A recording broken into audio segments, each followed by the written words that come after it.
Okay, now let's share my screen again.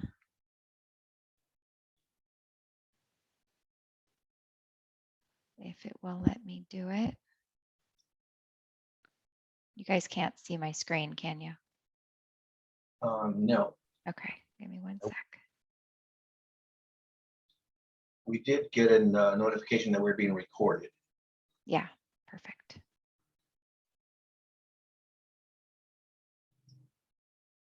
All right, how about now? Yes. Awesome. Voila. Okay, so the I want to think about it objection, of course, is what gives a lot of people the most, I think, anxiety.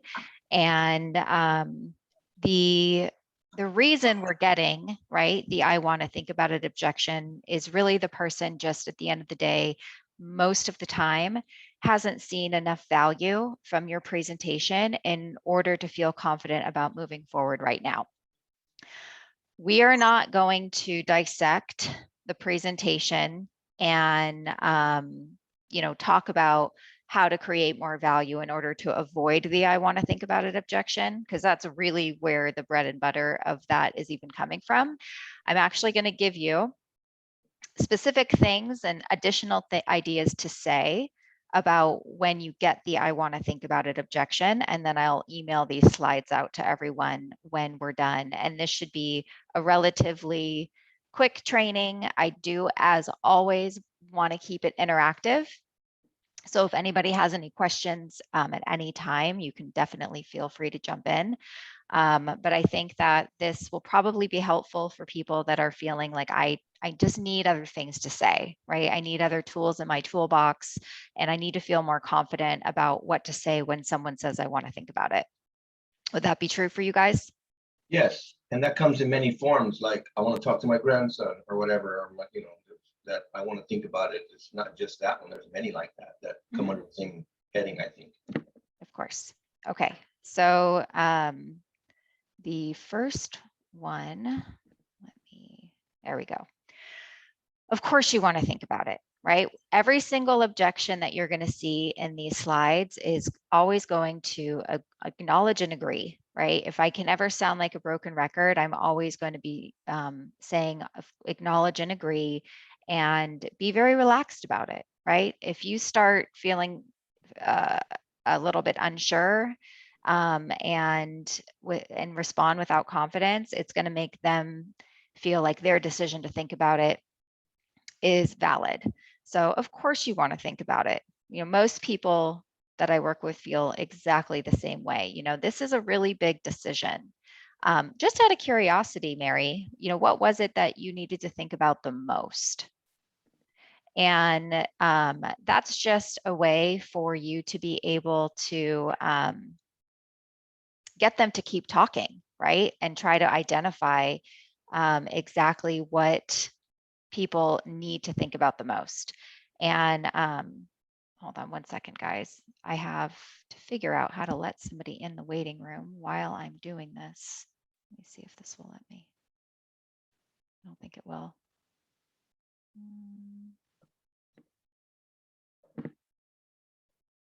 No.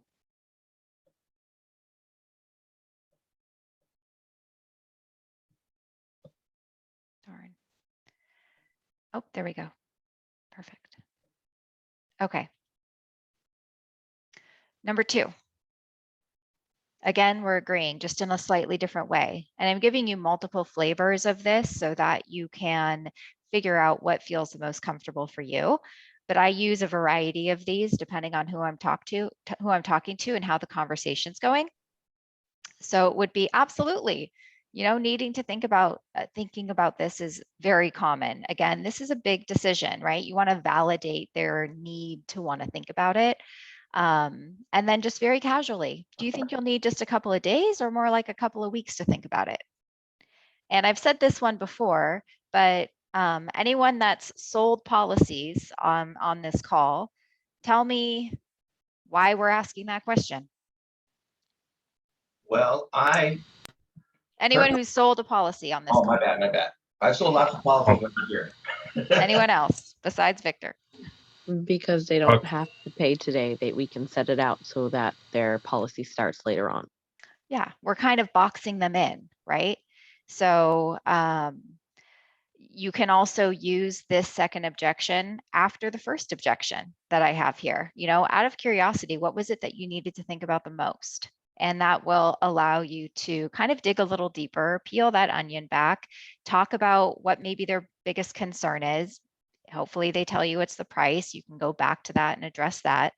And you can, again, have another objection to respond with, right? Okay, well, that's understandable. And a lot of people feel that price is something that's important to them. You know, do you think you'll need just a couple of days or more like a couple of weeks to think about it? So that's another thing you can add. And again, all these are going to be sent to you. Number 3, again, acknowledge, agree. I completely understand. You know, most people I work with need some time to think things over. Just for my own understanding, what part of what we talked about today will you be thinking about the most? So just a different way of saying the first objection, you know, just for my own understanding instead of out of curiosity, what part of what we talked about today? I know they sound the same, but sometimes you could even say it differently and someone could understand or interpret that completely different. Number 4, of course you would want to think about it. I understand. A lot of people that I talked to thought they could get a lot more coverage for a lot less money. Do you think that's true for you? So this is an important one because a lot of times people won't tell you that it's the price. And again, it's not even just the price because we've talked about in previous trainings that it's not that they can't afford a $70 monthly payment. It's that they thought they could get more coverage for the $70 monthly payment. So that's why I specifically didn't say, is it the price? I took it one step further and said a lot of people thought they could get a lot more coverage for a lot less money. You know, do you think that's true for you? And that will again open up an opportunity for you to be able to understand if you did a good enough job at explaining to them about expectations for whole life versus term life, or even just age in general. Yes, needing to think about it is very common. A lot of people I talk to say it helps when you have something in front of you to look at while you're thinking about it. Do you think that would be important for you as well? So this is in the same setup as we have in the, do you think you need a couple of days or a couple of weeks? So someone besides Pratima and Victor now, why are we asking this question? Where is it leading them? We could say that they'll get the policy in the mail, and then that way they can look it over, and if we need to make any changes or adjustments, you can do it then. Not in the mail. What's something that we have in our toolbox that we could send today? The application. Right, right. So we have that email template. We have the application that you have to redact the sensitive information on, but of course they're going to want to say they want something to look at. How many times do people say, can you just send me something? So now you're providing this 2 kind of objection responses into one. You know, a lot of people I talk to say it helps when you have something in front of you to look at while you're thinking about it. Do you think that would be important for you as well? Yes. Perfect. So I think I have a response to this. Then let's just see if we can get you qualified, and I'll be able to send you the entire application today. I should put today, along with an overview of what we discussed. Do you think you'll need a couple of days to think about it or a couple of weeks?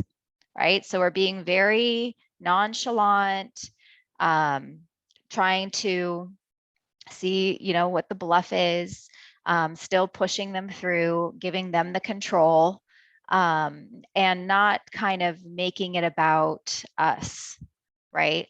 Not talking about a 30-day free look, I'm probably going to end up deleting that part of the objection from the script, because once we tell people that they can cancel at any time or a 30-day free look, you know, it takes away value from what we're trying to offer. The value isn't in I can cancel within 30 days. That's not where the value lies. The value lies in everything we've talked about up until this point. So we're just giving them the control. How long do you need to think about it? Right? We're just being very casual. And then after that, they say, well, I need a couple of weeks. Perfect. Okay, what's the name of your primary beneficiary? And you just start writing the application. So many people get too wrapped up in needing to get like the yes commitment before they start writing the application. No, you just keep going through the process. They told you they want to have something in front of them. You have a solution for that. They told you they need maybe a couple of weeks. You have a solution for that. So you just keep going and pushing forward until they give you another objection. And now you have 6, 7 different I want to think about objections in your toolkit that you can now respond with. Of course, everybody would like to be able to avoid objections altogether, which anyone who's on this call who's had a great presentation knows that when you do it the right way, you don't really have any objections to overcome at the end. So objection, what's that? Sorry. Go ahead. Oh, I was just gonna say something on this like very thing. I've noticed that so kind of towards the beginning of the presentation, when we ask what expenses are they looking to cover, and they say like, you know, like the burial expenses, funeral costs, that kind of thing. And then I ask you know, if they're looking to for a little extra to take care of bills or anything like that, and then they say no, just the funeral costs. Mm-hmm. I've made the mistake of thinking that they know how much just the funeral costs is going to be, and then later on finding out that they were still looking for way more coverage than what's necessary to just get the funeral costs taken care of. So I'll try to figure out how much it is that they're looking for, and then address it kind of right there at the beginning. And when I mentioned that they actually might not need that much to get just the funeral expenses taken care of, or just the cremation taken care of, usually they're like pretty happy that you know, I'm not trying to sell them a gigantic policy, like an unnecessary amount. That's a really good thing to bring up for everyone on this call, Dustin, because that's exactly what I ran into yesterday. And the lady was in her late 70s and she was looking for 25,000. And I told her flat out, because I didn't even know she spoke to someone prior to me, but I told her flat out, and I said, look, do I have permission to be direct with you? And this is after we had already talked and developed some rapport, and I broke down some walls. And she was like, sure. I said, if you were my grandmother, I wouldn't recommend you buy a $25,000 policy, because at this age, it's going to be too much money. And she goes, well, you're right about that, because someone yesterday, you know, quoted me $280 for 25,000, and that was the end of that call. And so just taking what you said one step further, also not being compliant to the amount of coverage that they're asking for, right? Because expectation has to meet reality, and it's our job to guide them towards the path of what we know is going to be affordable and appropriate based on what they're looking to cover, like you said, or how much coverage would fit within a comfortable monthly budget, because we're the experts and we know that someone in their late 70s is probably not going to be able to afford a $25,000 policy. So I said I wouldn't even have quoted you a $25,000 policy because it's not appropriate. Okay, so addressing objections up front. If you did a good enough job of what I just said and what Dustin just said, going over the expectations up front of coverage and price, like how much coverage they can actually get for whole life at their age, and making sure that they agree that even if they're only able to ease the burden of the final expenses, even if you aren't able to cover the whole thing, right? Because I know you must have a number in your mind that would be nice to leave to your family, but we are also living in the reality of that may not be affordable. And it's my job to do two things. A, make sure that we have something in place that is comfortable for you on a monthly basis, because let's be honest, it's not going to do your family any good if you put yourself into a policy that's not affordable and sustainable for the rest of your life, right? And they always say, yes, that's exactly right. Okay, perfect. Number two, we have to make sure that we provide something for your family. And even if it's a $5,000 policy and your funeral costs $8,000, that is certainly going to ease that burden and a whole lot better than leaving them nothing at all. Right. So I'm already painting that picture early on, already trying to get them to buy into the fact that they may not be able to get as much coverage as they thought. So when we get to the point where I'm giving them quotes, I've already lowered those expectations, and they've already bought into the fact that the amount of coverage they're going to be looking at with me is going to be less. So that's just part of, with experience and being able to know your client, know your market, know what's out there, know how much things cost, because you've done a million quotes before. And that's your job to set the right expectations up front. You also have to identify the true need, right? And keep referring back to it. If they don't need this, if this isn't something that's going to solve a problem for them, if it's just something that they saw online, they were curious about it, and they won't tell you through the rapport building section that this is something that's important for them to have, it's going to be really hard to sell them at the end, right? Because they have to see value in this enough to move forward with you at the end of the presentation. So you have to be able to identify that need and keep referring back to it throughout your presentation. And the need being, you want to protect Bob and Joe from having to come out of pocket and pay for this, because whether you pay a monthly fee now or not, at the end of the day, Bob and Joe is going to have to come out of pocket for, $10,000. And, that's going to be really important to keep it personal, not just making it about a pitch and how great we are. This is a common theme, again, that we talk about throughout all of our training, is always introducing the problems, painting the picture, making sure that they agree that there is in fact a problem, and then you get to be the hero and turn around and solve it. That's going to really help create value and reduce those objections. So the problems are, they don't know that people don't get paid out right away, and they don't know that if a funeral director knows that your family has life insurance, they're going to spend it all. So if you do a really good job of painting that picture and making them visualize what's going to happen to their family when in fact this person passes away, they're not going to be emotional about it, right? It's not going to be personal. It's not going to drive any desire for them to want to move forward with a policy. And then keep checking in, guys. This one is something that I think a lot of people fail to do. You'll just go from one section to the next, from one paragraph to the next, without stopping, pausing, and checking in, and make sure that they are still with you and that they understand. And a really common place people forget to do this is when we're talking about term versus whole life, and then we move on to, now a lot of banks also offer really inexpensive coverage, but it's usually just for accidental. You've missed an opportunity there to check in and really make sure that they understand the difference between term and whole life. So just always pay attention to, if you're talking too much, you need to pause and check in with them and make sure they're still with you. Because if they're silent, all they're doing is sitting there tuning you out and waiting for you to give them the price so they can hang up and move on.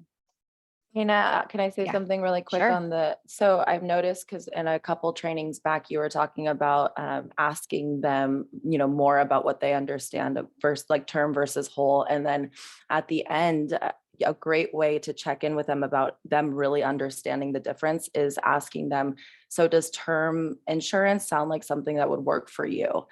And then if they go, absolutely not, I definitely am in the right place because I need whole, you know that they're there with you. And if they go, what? Or, you know, they're totally lost, then you know that you got to kind of take a step back and take a breath and let them catch up, right? Exactly. And that is really common. And you've probably experienced that, which is why you're bringing it up. Yeah. You Mhm. could think that you're on a roll and you're explaining something so well, and you check in and they're like, their response doesn't match your question. Right, exactly. And that 'Cause doesn't feel good at all. Yeah. So then you're like, so you're right. You got to pause, you got to rewind, Mhm. and you got to say, look, this part is really important. You have to understand the difference between these two policy types, because if you don't, you might accidentally sign up for something that won't even be there for your kids. Right. Right. And that's just, again, making it personal. Like, wake up.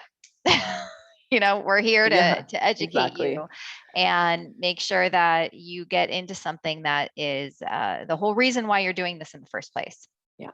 And then lastly, I have empathy, right? We have to have empathy, and we have to acknowledge how hard their situation is.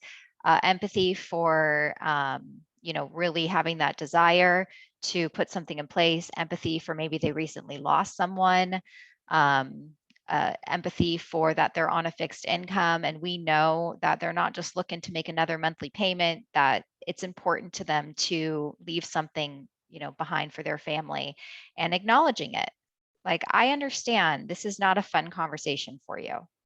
I understand that, you know, it's probably really difficult at the end of the month, and I'm not trying to make this more difficult for you. I'm here to help you. Right. And once they hear those things from you guys, and once they feel like you actually care, you know, going through that whole script, at the end, of course, you should limit the amount of objections that you have. But hopefully, once I send you guys the slides, that will give you an opportunity to have a lot more things to say in addition to what's already there in front of you on the script. So, does anybody want to look at those again on the slides? Does anyone have any questions about those? I think there's like 6, 7, or 8 different things you can say now when someone says, I want to think about it. So I hope that's helpful for you. Anyone? I have a question on when you get them to tell you, yeah, I was expecting a larger policy for the price. Mhm. What do you say after that once you get them to kind of open up and tell you that? Yeah, and so that's also going to be important that you build that education in the beginning, right? So to avoid that objection. But if you do get that and they do say, yeah, I thought I would get more, again, you would just acknowledge and agree. I know, Christy, that's a really common thing that people have to come to the realization of, that we just, you know, everything that you see online, all the noise, that's all about, you know, the term insurance that not only can you probably not qualify for right now because of your age, but it's not going to do you any good anyways, because in 10 years, it's just going to cancel. I mean, are you looking to gamble a temporary policy and throw all that money down the toilet, you know, risking your family won't even get it at the end of the day? It's just about unpacking that even more. So if that's their objection, then that's what you have to talk about. You got to Okay. talk about that, and you got to dig a little deeper. You have to just basically have a conversation and get them to talk to you. And then you just have to reassure. Look, I understand that you were hoping to get more coverage today, but we already said, you know, in the beginning that anything you can provide to your family is going to be better than nothing at all. And my recommendation is to get whatever is affordable for you today, because again, it doesn't do your family any good if you put yourself into something that you can't sustain. So my recommendation is to apply for the $5,000 policy. Let's make sure you can get qualified. And do you think you need just a couple of days, or do you think you need a couple of weeks to think about it? Right? Yeah. I just Okay. need, you know, I probably just need a couple of days, or I probably just, doesn't matter what they say. Okay, perfect. So again, are we listing both of your kids on the application as beneficiaries or just one of them? And you just keep going through. You get to the part of the banking information. Now remember, Christy, we're not charging you anything today, but we do require financial responsibility to make sure you have the means to pay for it, you know, when you do decide and when this starts. You said you banked with Chase earlier. I already have the routing number. So once we get the underwriters on the phone, you're just going to give them your bank account information for security purposes. And remember, we're not charging you anything today. And you just keep moving forward. Right? I'm very just like nonchalant. This is just how it works. And I do everything I can to push it forward, because once they hear the thank you for calling Lincoln Heritage Life Insurance Company and we get the underwriter on the line, it starts to feel a lot more official, right? Mhm. They start to feel a little bit less nervous. And that's usually what I do every time to somewhat, a lot of times these people just need that extra push to get them through that next step, right? They haven't gone 70 years of their life without ever talking to a life insurance agent before. They just need someone to reassure them that this is the right thing to do and it's going to be okay, right? The worst thing they could do is nothing at all. All they're going to do is talk to 100 different agents and do nothing. Does that answer your question? Yeah, absolutely. Thank you. I know it was long-winded. I have a question. Sure. So I spoke to a guy last week, and I gave him quotes and everything, and he's like, "Well, let me just think about it because I'm a world-class procrastinator." Mhm. You know, I kept trying to tell him, let's just get qualified today, let's get you approved, and that way you have some time to think about it. But he just like, I'm not gonna do anything today. I don't even want to get approved. I just want to think about it. Is there any way to like overcome that? Well, Like did people who are you like, well, I don't even want to specifically get it. say, Angel, like, did you specifically say with those people, you got to be really careful to not be argumentative, right? Mhm. So it would just be, and I can listen to the call if you want, but it would just be as simple as, perfect. I'm a world-class procrastinator too. Do you need a couple of days to think about it or a couple of weeks? Right? So Mhm. you try to get them to tell you how long they need to think about it. And Okay. if they say, I need longer than that, right? You also have to remember, Angel, that not everybody is going to buy, right? Not Of course. everybody is going to convert. You closed $5,000 in annual premium yesterday. So you had one person that you didn't close. Everyone on here is saying boo-hoo for you. Yeah.